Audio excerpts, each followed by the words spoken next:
Assalamualaikum warahmatullahi wabarakatuh. Perkenalkan, nama saya Muhammad Iqbal Ansori. Di sini saya akan sedikit menjelaskan tentang sistem pemerintahan di Amerika Serikat.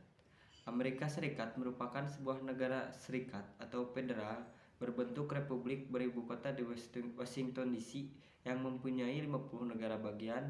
Sistem pemerintahan yang dianut oleh negara Amerika adalah sistem pemerintahan presidensial, yang dimana presiden menjadi kepala negara dan juga sekaligus kepala pemerintahan.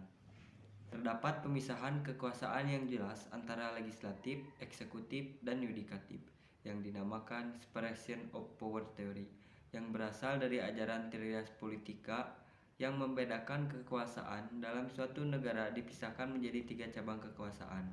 Yang ke-1, eksekutif. Kekuasaan eksekutif yang dipegang oleh presiden yang dipilih oleh masyarakat.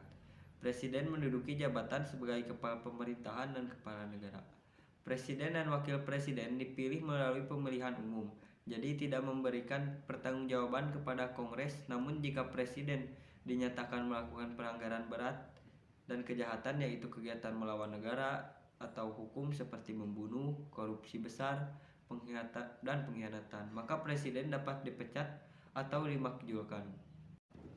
Yang kedua yaitu legislatif. Kekuasaan legislatif berada pada parlemen atau disebut Kongres, yang terdiri atas 2 kamar, yakni Senat dan House of Representatives. Anggota Senat atau perwakilan dari negara bagian masing-masing 2 orang. Jadi jumlahnya ada 100 senator, sedangkan House of Representatives atau Dewan Perwakilan Rakyat yang ditentukan berdasarkan jumlah penduduk.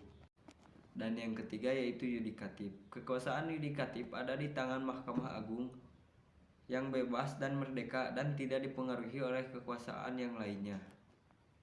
Sistem kepartaian. Amerika Serikat menerapkan sistem kepartaian dwipartai, yang maksudnya terdapat 2 partai yang dominan di antara Amerika Serikat, yakni Partai Demokrat dan Partai Republik. Sistem pemilu. Pemilu di Amerika Serikat menggunakan sistem distrik. Sistem distrik ini berdasarkan lokasi daerah pemilihan, bukan berdasarkan jumlah penduduk.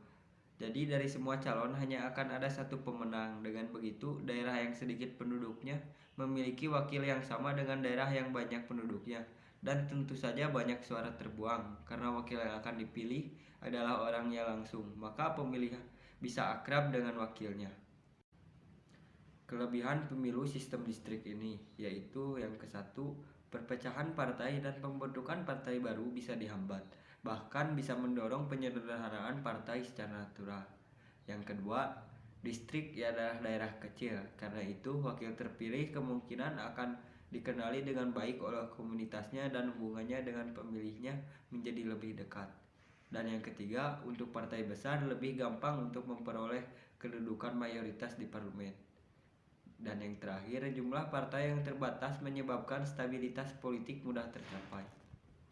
Adapun kelemahan pemilu sistem distrik, yang pertama, partai besar lebih berkuasa karena terdapat kesenjangan presentasi suara yang diperoleh dengan jumlah kursi di partai politik. Yang kedua, partai kecil dan minoritas merugi sebab sistem ini menyebabkan banyak suara terbuang. Dan yang ketiga, sistem ini kurang mewakili kepentingan masyarakat heterogen dan pluralis. Dan yang terakhir, anggota parlemen terpilih cenderung mengutamakan kepentingan daerahnya dibandingkan kepentingan nasional.